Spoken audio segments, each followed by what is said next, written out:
A train moves through the Polish night. Inside, more than 1,000 people squeezed into sealed cargo wagons. There is no water, there is no light. The smell is unbearable. Many have already died before arriving. Those who survive the journey will be led to a stone platform where a man in a white coat will point his finger to the left or to the right with the indifference of someone sorting cattle. The left means labor and postponed agony. The right, death in less than 2 hours. This did not happen once. It happened thousands of times, every day, for years. In the 6 years of the war, tens of thousands of women were executed, gassed, or died as a direct result of the inhumane conditions. The system that made it possible did not arise from improvisation or spontaneous brutality. It was designed, planned, perfected with an industrial logic that still defies human comprehension. Today we are going to walk through that system from its ideological foundations to its final machinery, without euphemisms, without embellishments, just the facts in all their magnitude. Treblinka had no factories or medical selection. It was a center of immediate annihilation. But to understand how Treblinka came to exist, one must go back centuries. Nazi anti-Semitism was not born in 1933. It grew upon a root that had been tangled in the soil of Europe for more than 1,000 years. When Raoul Hilberg, the great historian of the Holocaust, attempted to trace the architecture of hatred, he identified 3 historical phases of anti-Jewish persecution. First, forced conversion, then expulsion, finally, extermination. Each phase arose as the failed alternative to the previous one. The missionaries of Christianity had said, "You have no right to live among us as Jews." The secular rulers proclaimed, "You have no right to live among us." The Nazis decreed the last variation, "You have no right to live." The Jewish presence in Europe had ancient roots. In the year 70 of the Common Era, the Emperor Titus crushed the rebellion in the province of Judea, sacked Jerusalem, destroyed the temple, and dispersed its inhabitants from the Iberian Peninsula to the edges of Asia. For centuries, these communities in the diaspora lived among majorities who did not share their faith and who often viewed them with suspicion.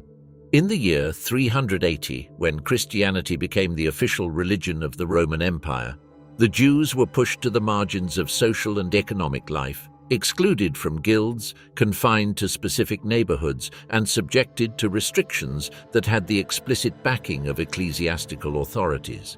From Augustine of Hippo in the 5th century to Martin Luther in the 16th, central figures of Christian thought actively contributed to the stigmatization of the Jewish people. The emancipation movement of the 19th century changed their legal status. In 1867, the Austro-Hungarian Empire granted equal rights to Jews. The unified German Empire followed the same path in 1871. But formal rights did not erase deeply rooted prejudices. Legal equality coexisted with a latent cultural hostility that would find fertile ground when circumstances allowed. Meanwhile, the Jews of Western Europe integrated into public life with remarkable success. In Germany, toward 1933, around 530,000 Jews constituted less than 1% of a total population of 67 million. They were fully German citizens, proud to belong to a nation that had produced Goethe, Beethoven, and Kant. Around 100,000 German Jews had served in the Imperial Army during the First World War. Between 30,000 and 35,000 were decorated for bravery in combat. Of the 38 Nobel Prizes won by German writers and scientists between 1905 and 1936, 14 went to Jews. Many had abandoned religious practice and celebrated secular and Christian holidays alongside their neighbors. In the East, the situation was different. The Jews of Poland, Russia, Romania, and the border territories lived in small, compact communities called shtetls, separated from their Christian neighbors by language, Yiddish, and by generations of religious tradition. Although they also received citizenship rights after the First World War, the majority continued to face structural poverty, severe discrimination in the public and private sectors, and periodic outbreaks of collective violence known as pogroms. However, that communal life was culturally rich and vibrant. It had its artists, its rabbis, its writers, its musicians, and its philosophers.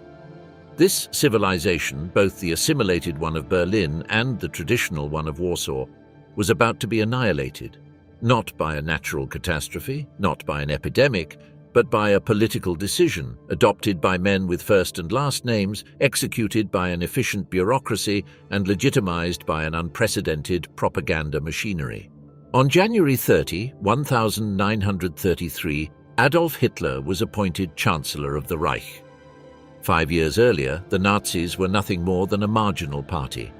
In 1933, they were the most powerful political force in the German Reichstag.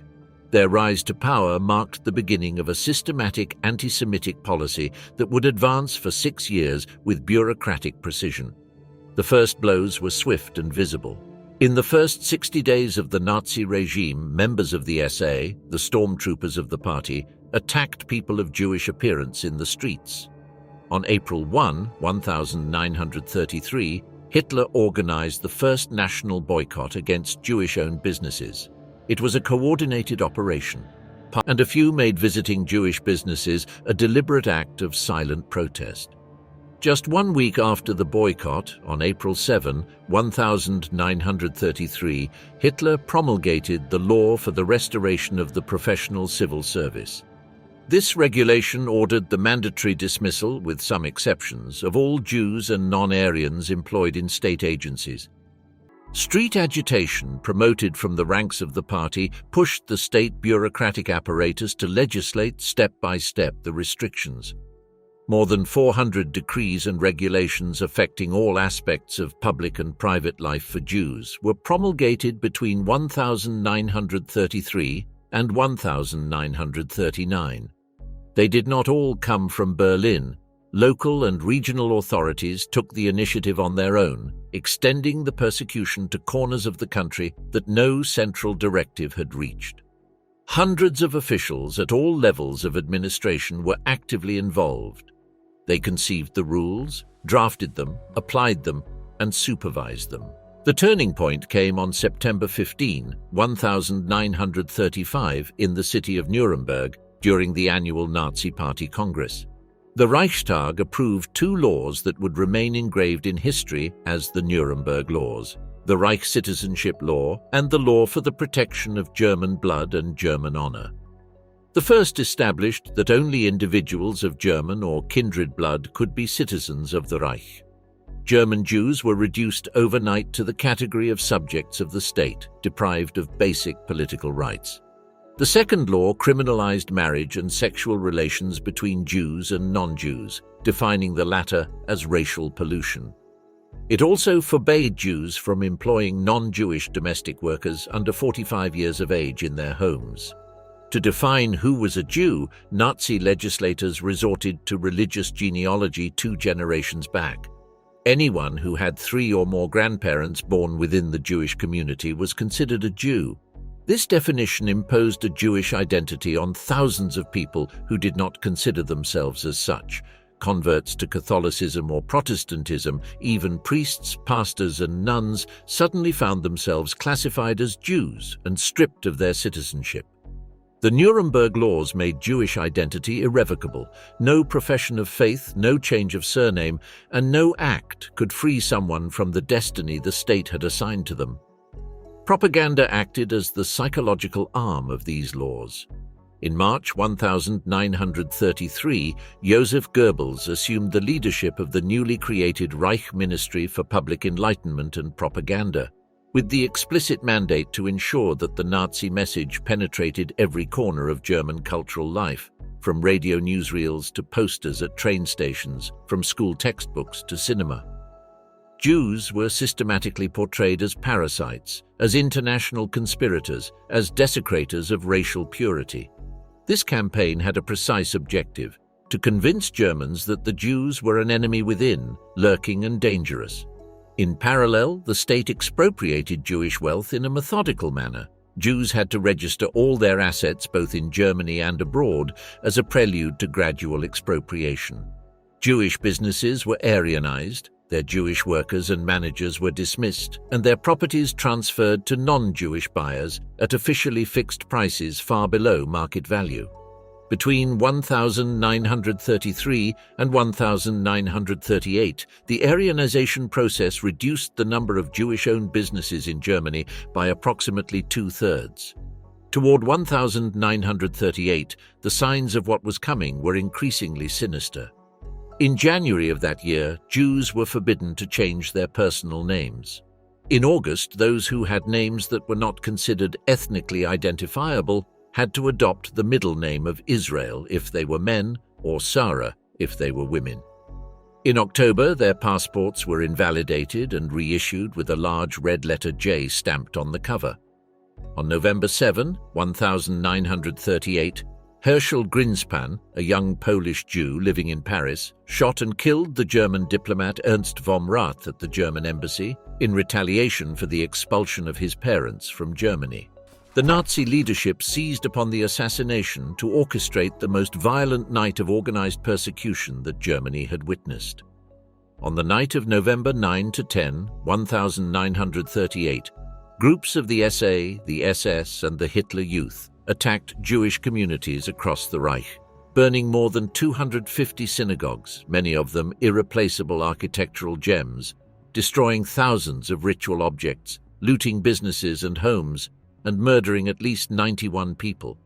By order of the Gestapo, approximately 30,000 Jewish men were arrested and sent to the concentration camps of Dachau, Buchenwald, and Sachsenhausen, where hundreds died in the following days and weeks. The Night of Broken Glass, so called because of the shards of glass that covered German streets, marked a point of no return. To add insult to injury, the Nazis blamed the victims for provoking the riots and imposed a collective fine of 1 billion Reichsmarks, the equivalent of $400 million of 1938, to cover the material damage. The state, moreover, confiscated the insurance payments due to the Jewish owners. In the following weeks, dozens of new laws and decrees deprived Jews of their financial assets, withdrew their driver's licenses, excluded them from all public schools and universities, and banned them from entering cinemas, theaters, sports facilities, and parks.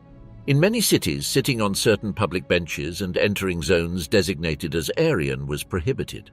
The Nazi policy of forced emigration, which had been the dominant strategy to resolve the Jewish question, intensified after the Night of Broken Glass. The majority of the 30,000 men detained were released only after proving that they had made the necessary arrangements to emigrate and transfer their property to non-Jews.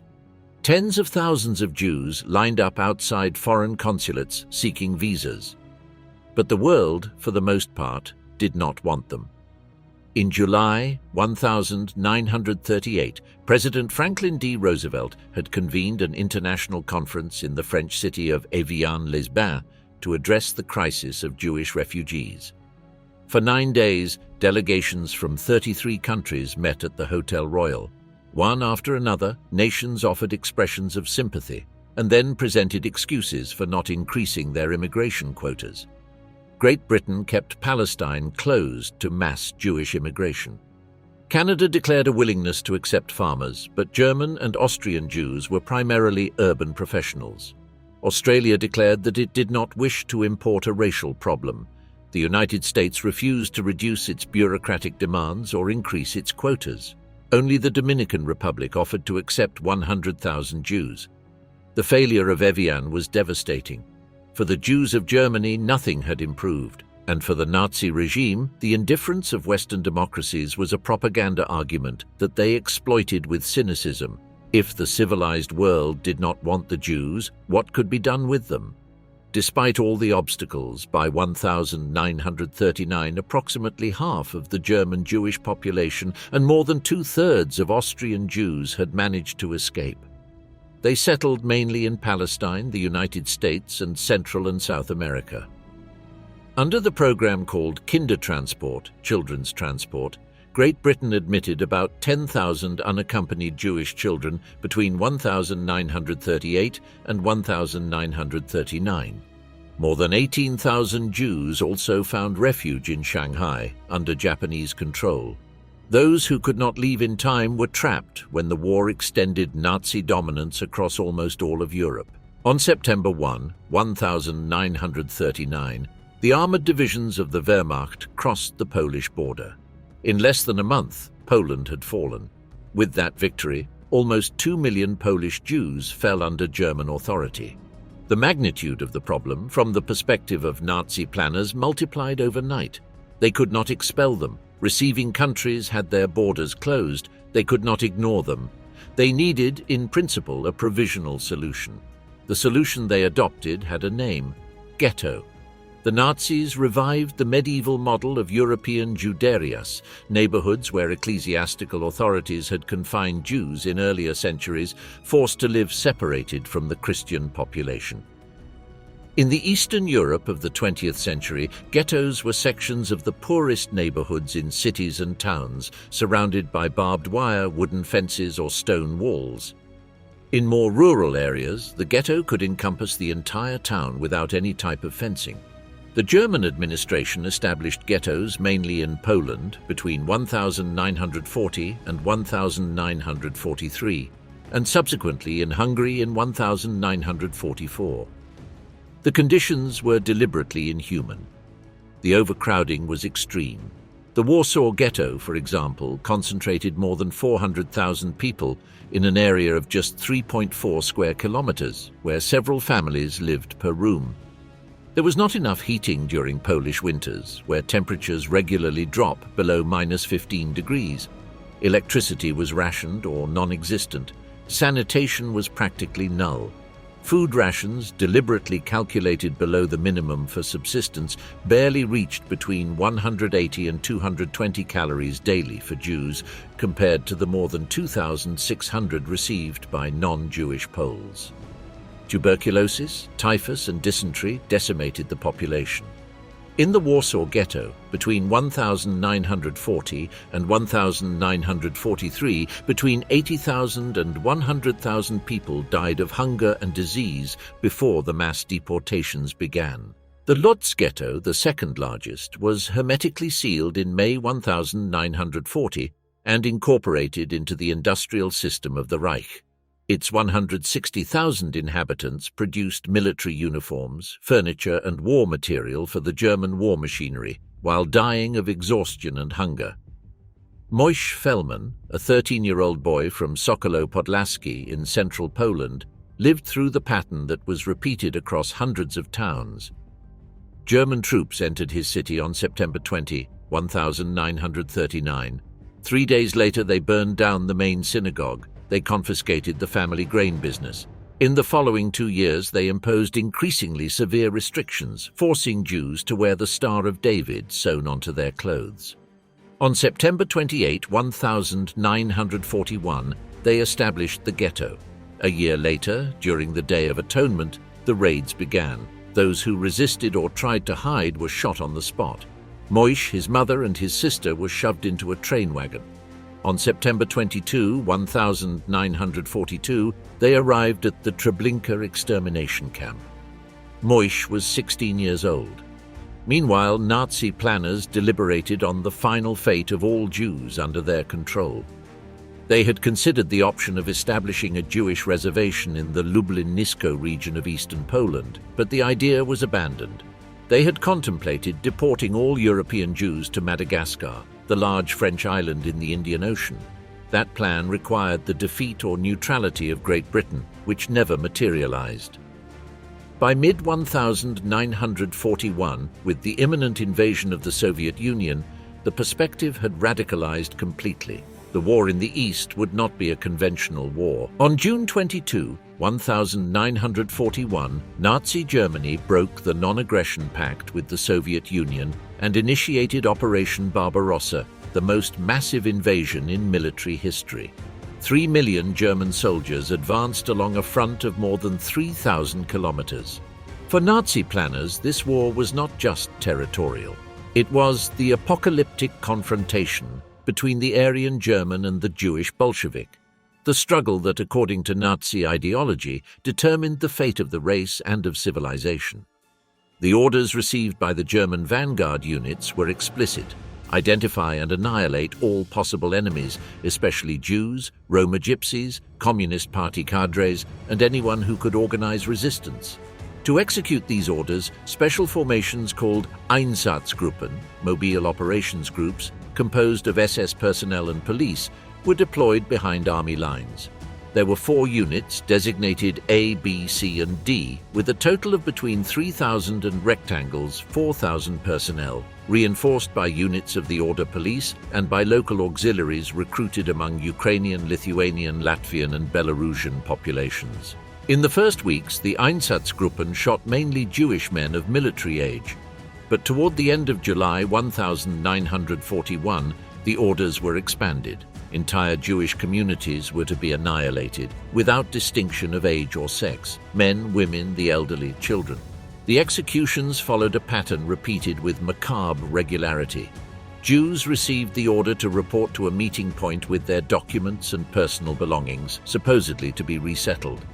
They were led outside the cities to the edges of ditches or ravines, where they were forced to undress and hand over their valuables. Then they were shot in groups and their bodies fell into the mass graves. The most infamous location of these massacres was Babi Yar, a ravine located on the outskirts of Kyiv in Ukraine. On September 19, 1941, German troops captured the Ukrainian capital. 10 days later, on September 28, the remaining Jews were ordered to report with their documents and warm clothing under penalty of death if they disobeyed. Entire families, from babies to the elderly, appeared at the meeting point, trusting they would be transferred. They were led on foot along Melnik Street toward the Jewish cemetery and the Babi Yar ravine, which was fenced with barbed wire and guarded by German soldiers and Ukrainian auxiliary police. Upon approaching the edge of the ravine, they were forced to hand over their valuables and undress. They then advanced in groups of 10 toward the precipice, where they were shot with automatic weapons. At the end of the day, the bodies were covered with a thin layer of earth. In 2 days of continuous shooting, members of the SS and their auxiliaries murdered more than 3,000 Jews. In the following months, Babi Yar became the execution site for thousands of other Jews, Roma gypsies, and Soviet prisoners of war. The total number of people murdered in that single location is estimated to be around 100,000. German civil officials sometimes witnessed these killings with deep discomfort, though without stopping them. A German administrator from the Belarusian town of Slutsk witnessed a massacre in his locality and described it in an official report. The violence of the operation was such that he described its execution as bordering on sadism. Jews and non-Jewish Belarusians were dragged from their homes with indescribable brutality. The bodies of those executed were piled in the streets, and wounded survivors managed to claw their way out of the graves before dying. By the autumn of 1941, in less than 5 months, the Einsatzgruppen and their auxiliary forces had murdered approximately 600,000 Jews. But this method had limitations recognized by the perpetrators themselves. Mass shooting in the open air was slow, required large concentrations of personnel, was difficult to conceal from the local population, and generated considerable psychological stress in some of the executioners. They needed something more efficient. One day, in the late summer of 1941, probably September 5, a train coming from the Neuhammer prisoner of war camp in Lower Silesia arrived at Auschwitz. Hundreds of Soviet prisoners of war, identified by the Gestapo as political commissars, descended from the wagons in the darkness of the night. The silence of the camp was interrupted only by the barking of guard dogs and by the cries of the new inmates, beaten by SS agents. They were led to Block 11, the most feared building in the camp. Prisoners called it the Death Block.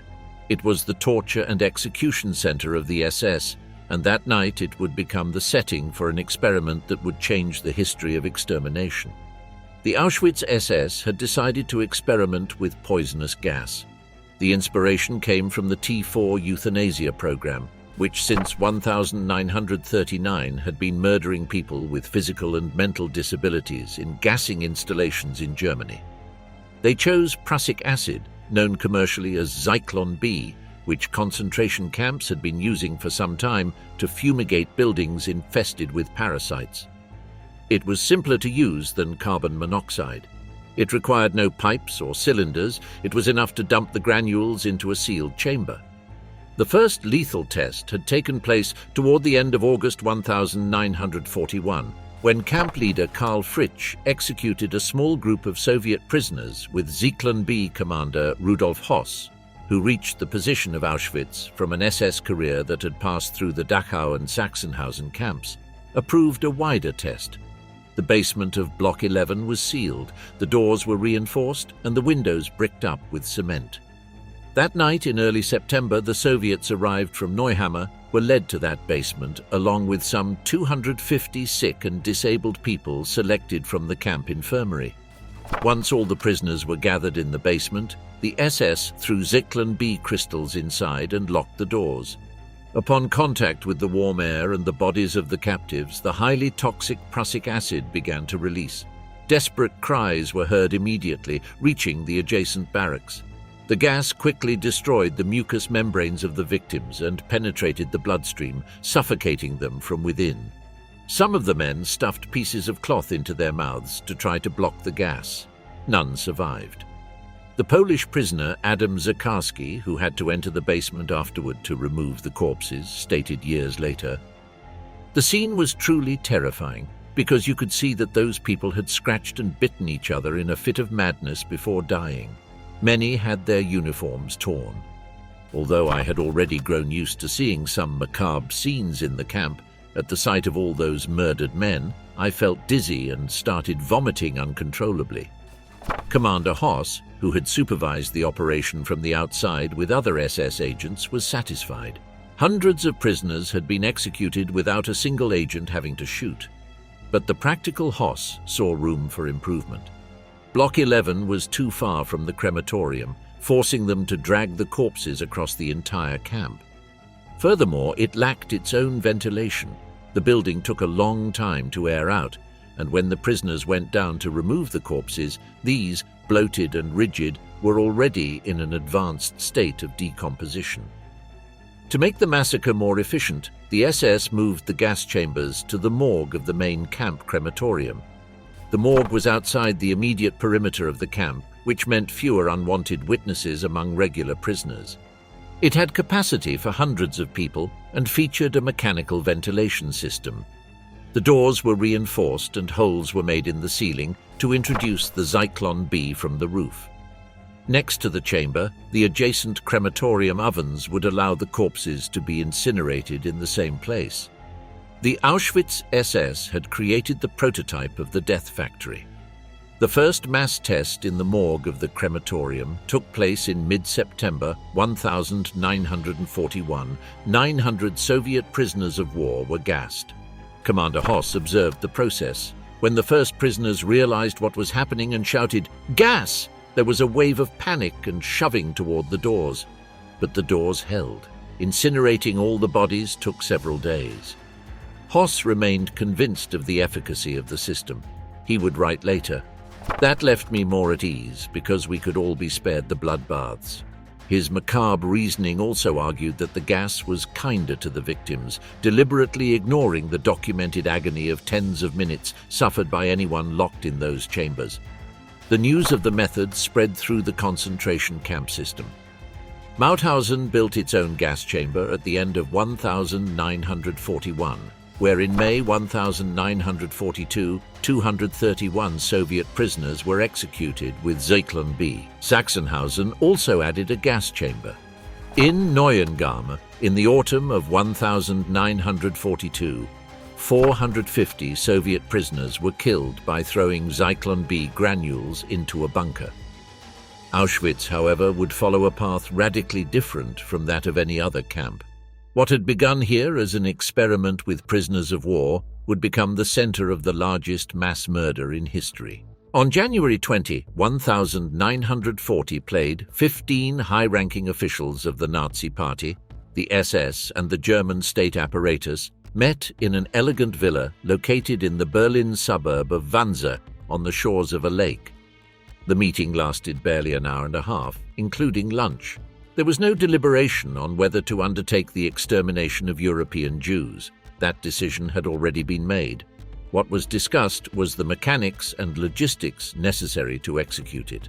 The conference was chaired by Reinhard Heydrich, head of the Reich Main Security Office and one of the coldest architects of the Nazi terror apparatus. His secretary, Adolf Eichmann, head of the Jewish section of the RSHA, took the minutes. Heydrich set out the general guidelines. Jews from all over Europe would be concentrated in the occupied East and murdered there, either directly or through extermination through labor.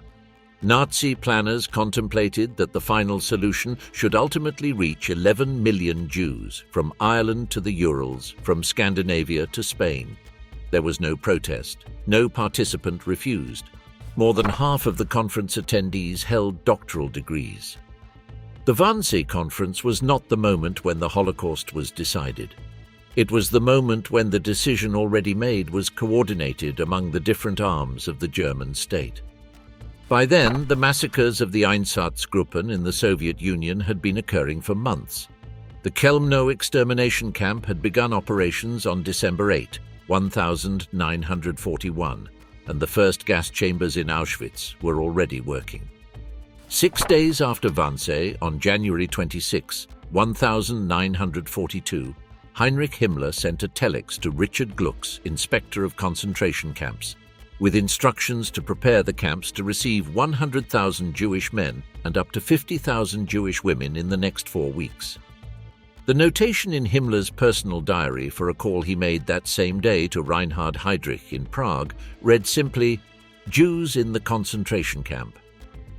The previous day, January 25, Himmler had apparently discussed the plan with Oswald Pohl, the head of the SS Main Economic and Administrative Office, the WVHA, which supervised the concentration camp system. During a lunch at the Führer's headquarters, Hitler had ranted about the need for a Europe free of Jews. "If the Jew is destroyed on the way, I cannot help it. I only see one solution: total extermination if they do not go voluntarily." While Auschwitz was being prepared for an expanded role in the Holocaust, in other locations of occupied Poland, a parallel system of extermination was already operating at full capacity. Chelmnau was the first. Located about 48 kilometers northwest of Lodz, on an estate in central Poland, it began operations on December 8, 1941. The technology of murder it employed was different. Instead of fixed gas chambers, the executors used specially modified vans into whose sealed rear compartments carbon monoxide was pumped from the engine exhaust pipe. The victims were induced or forced to undress, handed over their valuables, and were packed into the vans.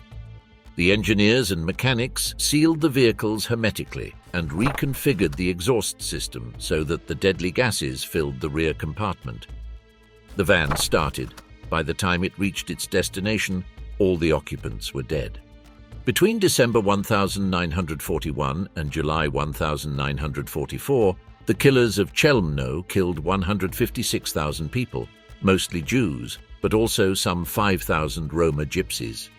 No survivor is known.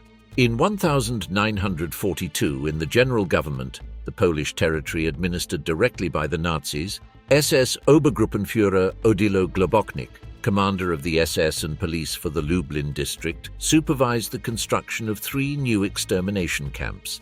The code name of the operation, Operation Reinhard, was chosen in memory of Reinhard Heydrich, assassinated in Prague in June 1942 by 2 British-trained Czech agents. The stated objective was the immediate annihilation of all Jews in the general government. Globoknik was a fanatic even by SS standards. Former leader of the illegal Nazi movement in Austria, he had gone through a corruption scandal that almost ended his political career. But Himmler gave him a second chance, and Globoknik seized it with a zeal that impressed even his superiors. When Himmler personally entrusted him in July 1942 with supervising the annihilation of the Jews in the general government, Globoknik replied, "I feel so grateful that you can be sure your wishes will be fulfilled immediately." As Auschwitz commander Rudolf Höss recalled later, Globoknik's hunger for deportations to his extermination camps was insatiable. he never had enough. The specialized personnel of Globoknik's extermination camps came largely from the T4 euthanasia program. More than 120 veterans of that program, mostly men between 30 and 40 years old, were transferred to the general government to organize and run the new centers of death. At the head of them all was Christian Wirth, a former policeman who had become the main operator of the euthanasia program and who now served as inspector of Globoknik's extermination camps, earning the nickname Wild Christian for his methods. Belzec was the first fixed extermination camp built in the general government in the Lublin district. Work began in early November 1941. Mass extermination began in March 1942. The gas chambers employed carbon monoxide produced by diesel engines. Only 2 survivors are known from the camp's entire time of operation. Only 2. Sobibor was established in the Lublin district starting in February 1942. Mass extermination began in early May of the same year. The campgrounds initially measured about 550 meters by 350 meters. Its basic staff consisted of between 20 and 30 German SS officers, around 200 foreign collaborators recruited mainly from the Troniki training camp, known as the Troniki Men, and between 200 and 300 Jewish prisoners kept alive temporarily to perform support tasks. Approximately 300 people managed to escape during the uprising of October 14, 1943. More than 100 were recaptured and executed. Treblinka was the third and deadliest of Globoknik's extermination camps. Located in the Warsaw district, north of the general government, it was built starting in late May 1940 played and began operations in late July, designed primarily for the extermination of the Jews of the Warsaw Ghetto. Treblinka had no factories or labor selection processes. It was a center of immediate annihilation. Victims arrived on deportation trains, descended onto the platform and walked a short distance. At the entrance were reassuring signs pointing toward the baths and well-kept flower gardens. SS members delivered speeches assuring the newcomers that they would move on to another labor camp as soon as they showered and their clothes were disinfected. The survivor, Elias Rosenberg, who arrived at Treblinka in August 1942 from Warsaw, saw the large sign at the entrance of the camp. "Your path leads to the baths. There you will receive clean clothes and then you will be transferred to another camp." The victims were separated by sex, forced to undress in a special barracks, and hurried toward the gas chambers, beaten if they moved too slowly. Powerful engines were started and pumped carbon monoxide into the sealed chambers. After each murder, a small group of Jewish prisoners kept alive for forced labor had to remove the corpses, extract gold fillings from mouths, and prepare the chambers for the next shipment of victims. Every few weeks or months, the SS executed this group of labor Jews and replaced them with newcomers. Starting in the autumn of 1942, the SS also decided to exhume the bodies from the mass graves and burn them in makeshift crematoria made on railroad tracks laid over shallow ditches to eliminate any evidence of the murders. At the peak of the extermination activity, in the autumn of 1942, the 3 camps together, Belzec, Sobibor and Treblinka, housed no more than 2,500 labor Jews in their facilities. They were small in area, but devastating in deadly productivity. In Treblinka, more than 800,000 people were murdered. Altogether, Operation Reinhard in Belzec, Sobibor and Treblinka claimed the lives of approximately 1.7 million Jews. In June 1942, the Nazi bureaucratic machinery chose Auschwitz to play a role that no other camp could have fulfilled: the elimination of the Jews of Western, Central and Southern Europe. The reasons were strategic. The complex was sufficiently isolated in the Polish countryside to hide mass operations, but it featured excellent railway connections that allowed it to receive deportations from any point on the continent.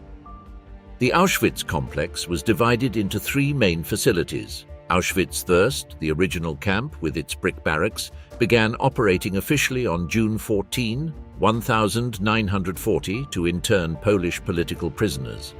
Auschwitz II Birkenau, built starting in 1941 on the marshy grounds of the village of Brzezinka, 3 kilometers from the main camp, would become the true center of the Holocaust.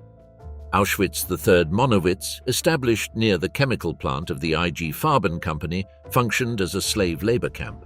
The so-called zone of interest of the SS around the entire complex encompassed nearly 40 square kilometers. The commander of Auschwitz was Rudolf Franz Ferdinand Höss, born in Baden-Baden in 1900. A veteran of the First World War, a former member of the SS since 1934, and an officer at Dachau and Sachsenhausen, Höss had arrived at Auschwitz in 1940 and would remain at the head of the camp until November 1943. His autobiography, written in Polish captivity in 1946 while awaiting the gallows, is one of the most disturbing documents of the 20th century. The meticulous chronicle of an industrial murderer who never stopped thinking about his crimes in terms of efficiency and productivity. In the summer of 1941, according to Höss himself, Himmler summoned him to Berlin to inform him personally that Auschwitz had been selected as the main center for the final solution of the Jewish question. Höss recalled that conversation in his autobiography. In accordance with the orders of the Reichsführer SS in the summer of 1941, all Jews were to be exterminated. The first deportations of Jews from Silesia began in May 1942. Nearly 6,500 Jews, selected as unfit for work, arrived from numerous cities in Upper Silesia. The doctor and witness Philip Müller, a 20-year-old Slovak who had arrived at Auschwitz on April 13, 1942, and was assigned to the main camp crematorium, witnessed the arrival of these first transports of Polish Jews in May and June of that year. Müller stated that the SS men led the prisoners to the courtyard next to the crematorium and ordered them to undress to go to the showers. The guards shouted at those who resisted. Once the victims were locked in the windowless gas chamber inside the crematorium, panic gripped the trapped prisoners. Müller was close enough to hear it. Suddenly we heard coughs and people were screaming. You could hear the children and all of them screaming. Shortly after, the screams grew weaker until they ceased completely.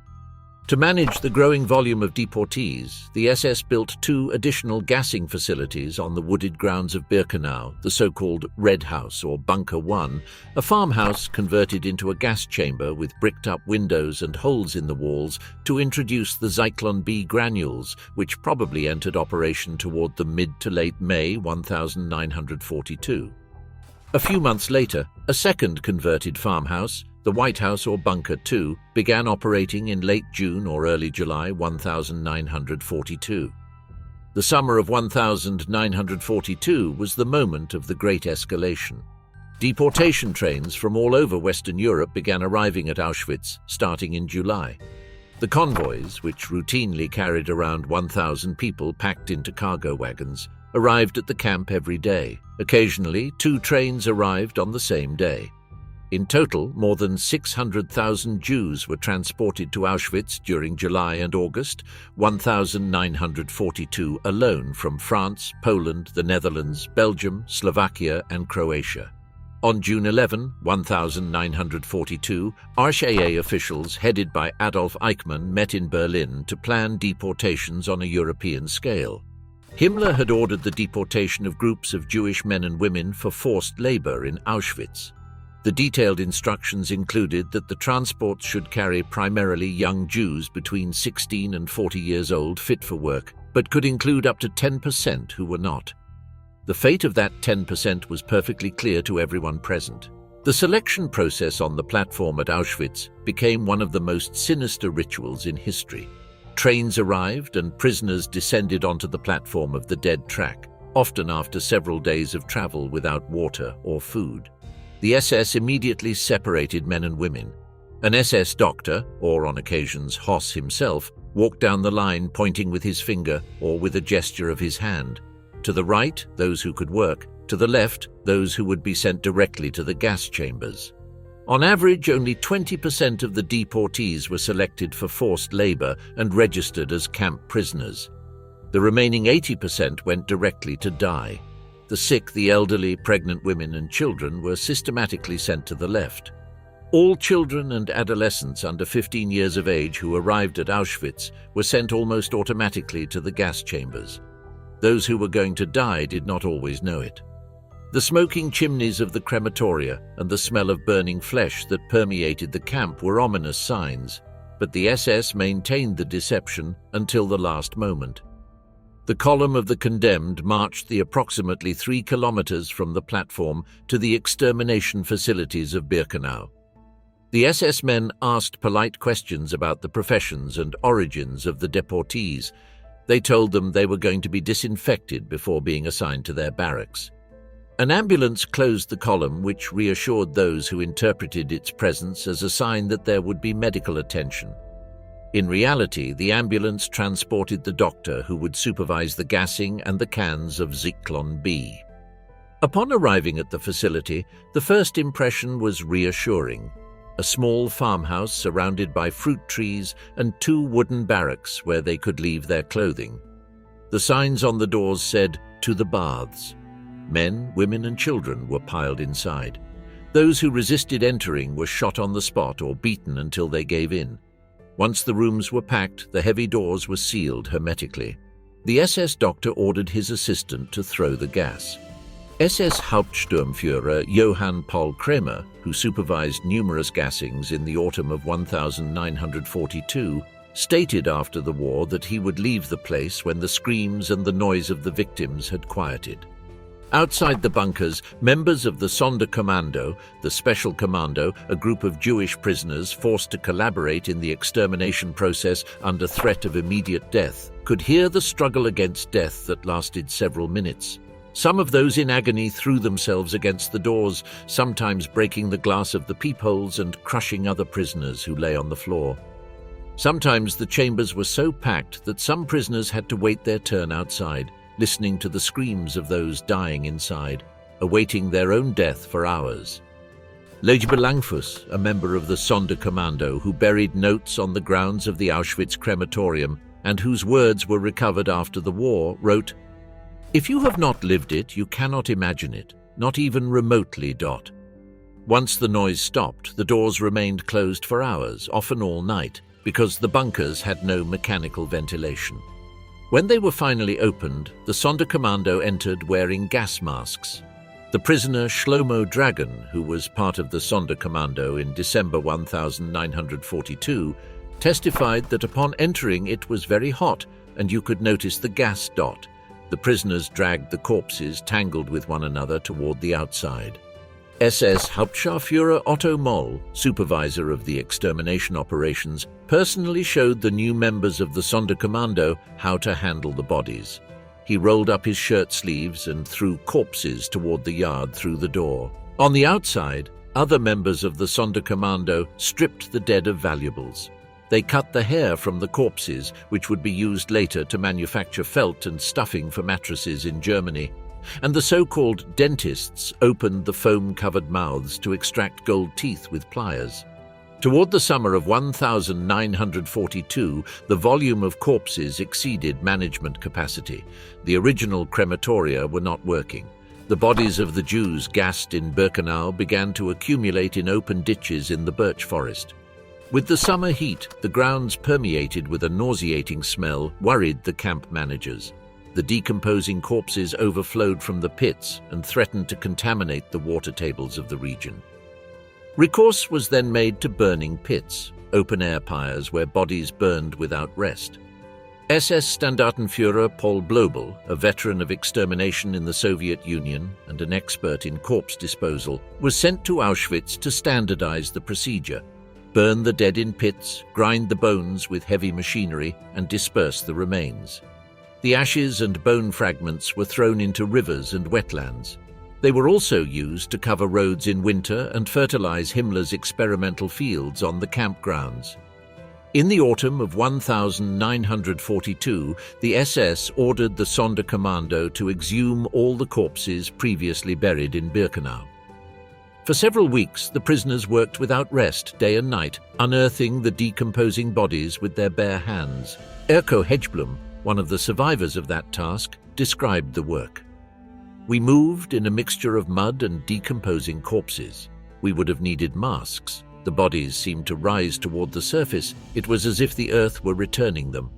According to the calculations of Hoss himself, more than 100,000 corpses were recovered in total. Many members of the Sonderkommando went mad during that process. Those who refused to continue were shot on the spot.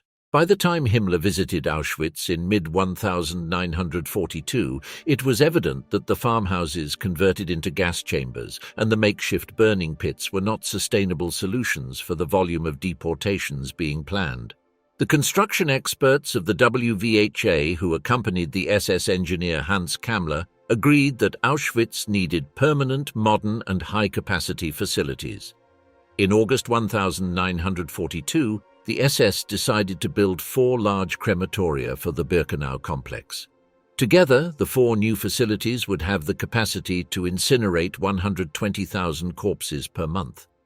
The SS architects redesigned Crematoria 2 and the 3, nearly identical to each other, for mass murder. The basement morgues were converted into locker rooms and gas chambers.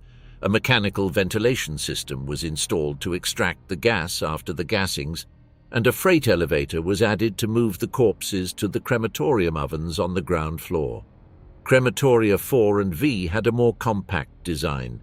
Brick structures on the ground floor that integrated rooms for undressing, naturally ventilated gas chambers and incinerators, all on the same level. The company contracted to manufacture the incinerator ovens was Topf und Söhne, Topf and Sons, a firm from Erfurt specialized in industrial heating and ventilation systems. Its engineers designed ovens capable of incinerating multiple corpses simultaneously, optimized for temperature and reduction time. The collaboration between the SS and the private company was part of a larger pattern. Industrialists supplying the Zyklon B, contractors building the facilities, railway workers managing the transports. The Holocaust was not an operation of a few marginal fanatics, but a collective enterprise in which individuals from all sectors of German society participated. The 4 crematoria of Birkenau began operating between March and June 1943, after several months of delays and recriminations between the SS and its contractors. When the complex was finally operational, SS Sturmbannführer Karl Bischoff, head of construction at Auschwitz, informed his superiors in Berlin that the 4 crematoria could convert 4,416 corpses into ashes in 24 hours. Bischoff was so satisfied with the results that he displayed photographs of the crematoria in the main building of Auschwitz so that all visitors to the camp could see them. High-ranking SS officials made regular visits to the new complex. In March 1943, WVHA officers attended the first incineration in Crematorium 2. When Oswald Pohl arrived in August 1943 for one of his regular visits, he carried out an exhaustive inspection of the new crematorio area. Himmler sent prominent figures from the party and the SS to observe and learn. Everyone was deeply impressed, Commander Hoss recalled. The process in the large crematoria, 2 and the 3rd, followed a circuit designed for maximum efficiency. The deportees selected for death went down a ramp to an underground locker room where they were told to undress for a shower. The wall hooks carried numbers, an apparently considerate attention that in reality only served for the victims to remember where they had left their clothes, feeding the illusion that they would return to collect them. From the locker room, the condemned passed to the gas chamber, a room of about 250 square meters with fake ventilation pillars. The process began when the SS operators poured the Zyklon B granules through slots in the roof. The gas took between 10 and 20 minutes to kill all the occupants. Once the deaths were confirmed, the Sonderkommando removed the corpses using freight elevators and the crematorium ovens incinerated them. The political office of Auschwitz maintained a statistical record in near real time. After each selection on the platform, an official determined how many Jews had been sent to the gas chambers and returned to his office, riding a motorcycle, to prepare the statistical report. date of arrival of the transport, place of origin, total number of Jews on board, number of men and women destined for forced labor or for special accommodation. The bureaucratic euphemism for immediate murder. These data were transmitted via telex to the RSHA and the WVHA, generally the day after the murders were committed. During the deportation of the Hungarian Jews in the spring and summer of 1944, the most accelerated phase of the extermination in Auschwitz, the Birkenau complex operated at an unprecedented speed. Between May and July 1944, more than 430,000 Hungarian Jews were deported to Auschwitz. On the days of greatest influx, the camp staff killed up to 10,000 people in a single day.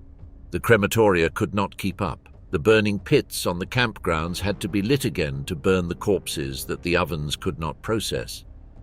The final accounting of Auschwitz, established after decades of historical research, is between 1.1 and 1.5 million dead, of whom the vast majority, it is estimated between 85 and 90%, were Jews. The Holocaust would not have been possible without the railways.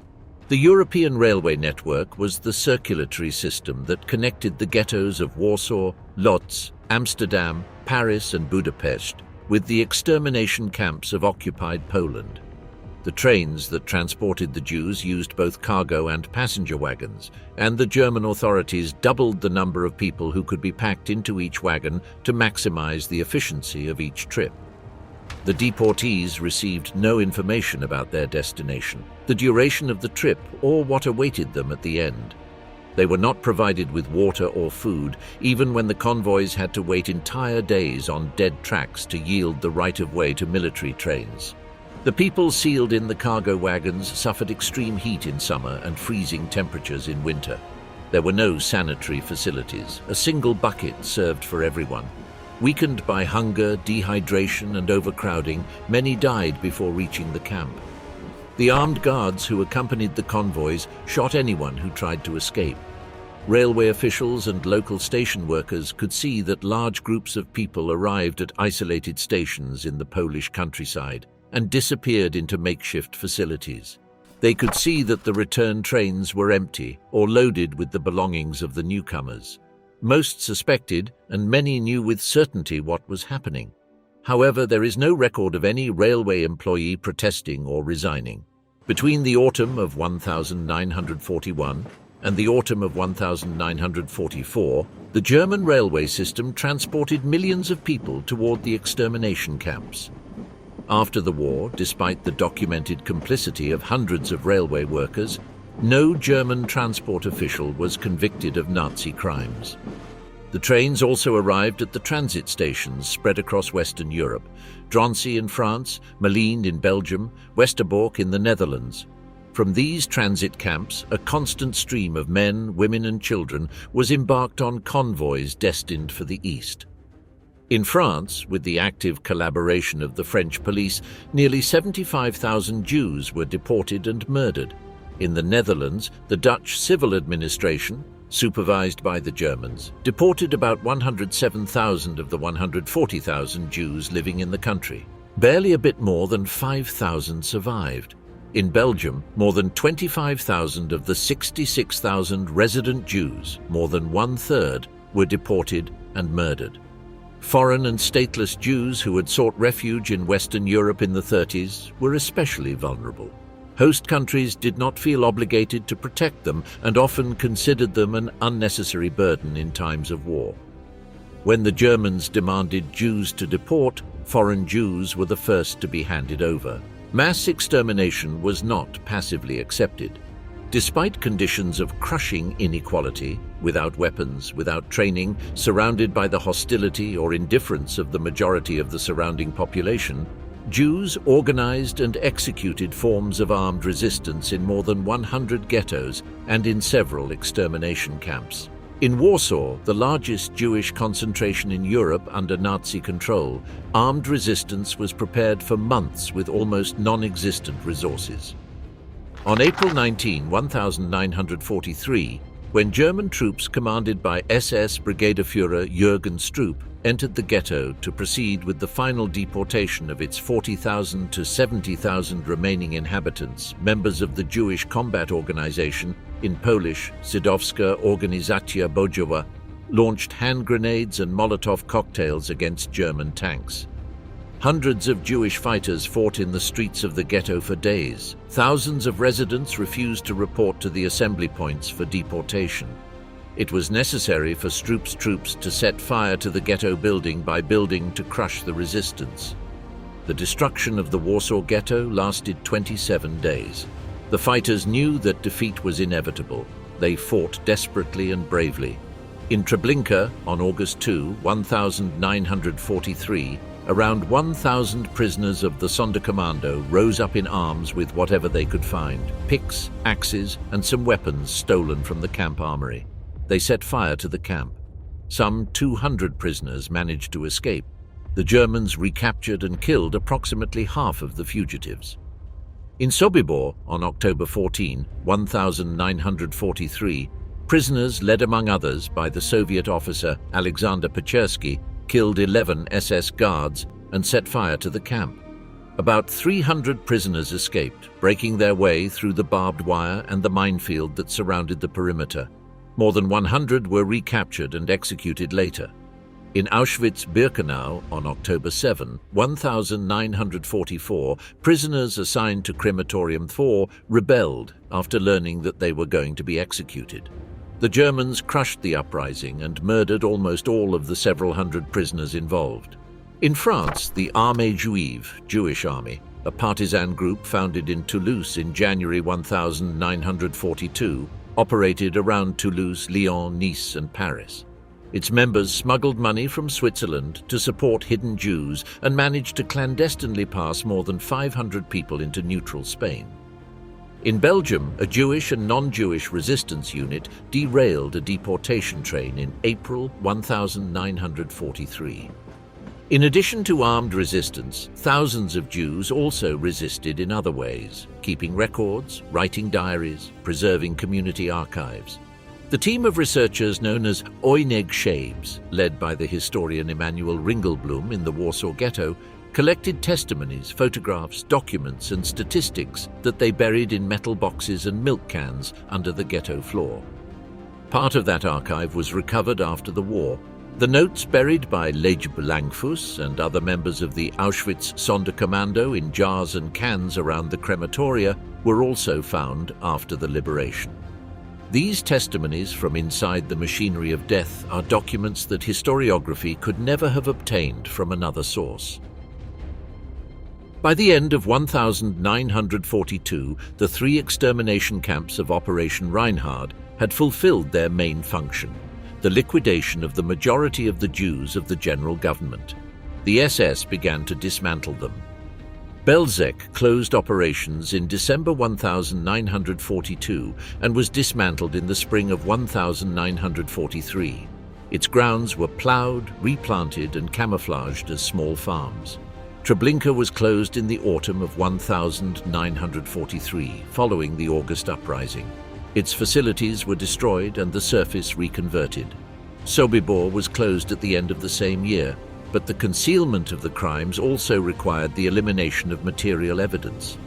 SS and police units identified mass graves throughout the occupied Soviet Union containing the bodies of those murdered during 1941 and 1942, sometimes hundreds of thousands in a single location, and deployed detachments of Jewish prisoners to exhale them and burn them on open-air pyres built on railroad tracks. Once the task was completed, the SS executed the prisoners who had been forced to carry it out. In November 1944, as Soviet forces advanced toward Upper Silesia, Himmler ordered the cessation of gassing operations at Auschwitz-Birkenau and the destruction of the gas chambers and crematoria. On November 3, 1944, the last selection on the platform was recorded.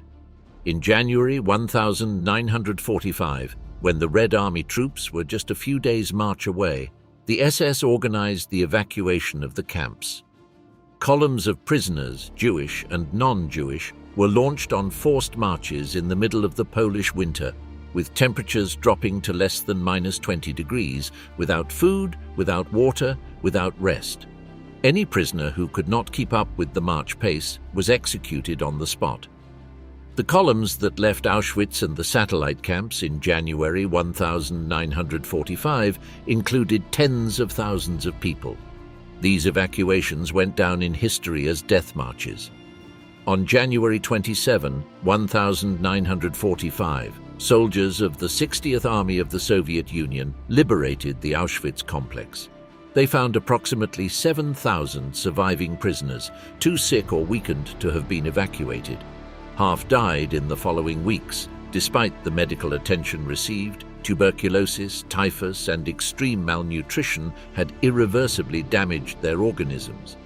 They also found in the camp warehouses some 836,000 coats and dresses, 370,000 men's suits, more than 44,000 pairs of shoes, 7 tons of human hair, approximately 140,000 shaved women, packed and ready to be sent to German factories, and thousands of orthopedic prostheses.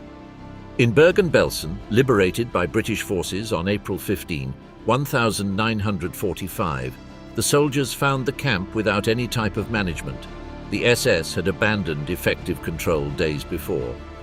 There were 60,000 prisoners, between 10,000 and 13,000 unburied corpses, and corpses distributed across the entire surface of the camp. Hundreds of prisoners died every day. During the first month after liberation, 13,000 of the approximately 50,000 survivors died. Lieutenant Hadassah Bimko Rosensaft, a surviving medical doctor from Auschwitz, was among the first people to enter the liberated camp of Bergen-Belsen. "The scene I encountered upon entering surpassed any description," she declared later. On April 30, 1945, Adolf Hitler committed suicide in his bunker in the center of Berlin, while Soviet forces fought just a few hundred meters away.